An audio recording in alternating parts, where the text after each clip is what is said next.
contrairement à ce qu'on pense, souvent, une anémie, ça n'est pas un nombre insuffisant de globules rouges. Vous allez voir ce que sont les globules rouges. Vous savez, ces petites cellules qui circulent dans les vaisseaux de notre organisme. Voilà, c'est ça les globules rouges.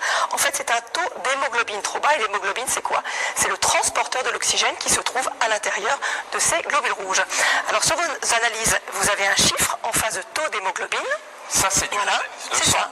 Vous avez numération globulaire et si vous cherchez bien, hop, hémoglobine. Voilà, alors Et là, s'il vous est voyez. inférieur à 13 chez l'homme et à 12 chez la femme, là on parle d'anémie, donc là il n'y a pas d'anémie. Non, il est à 16. Voilà, C'est pas mal. mais le problème c'est quand on cherche la cause, ça se complique un petit peu.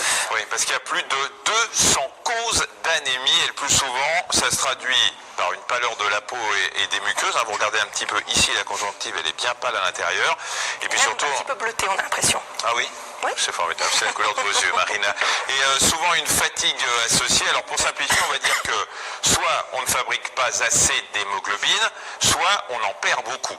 La perte, c'est facile à comprendre, hein. On perd d'hémoglobine quand on saigne, bien sûr, soit par hémorragie avec une plaie, et là ça se voit à l'extérieur, mais aussi par exemple quand les Anglais débarquent en nombre par des règles trop abondantes, soit par des petits saignements, mais c'est de la poésie, Marina, soit par des petits saignements répétés à l'intérieur de l'organisme, un saignement qui ne donne pas forcément de symptômes.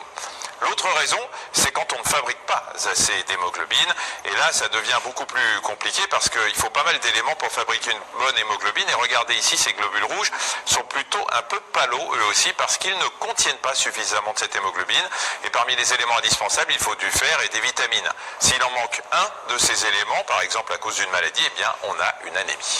Et on ne parle pas des infections, des médicaments toxiques pour la moelle osseuse, usine de fabrication des globules, et même des globules rouges qui se cassent en passant près d'une prothèse valvulaire dans le cœur.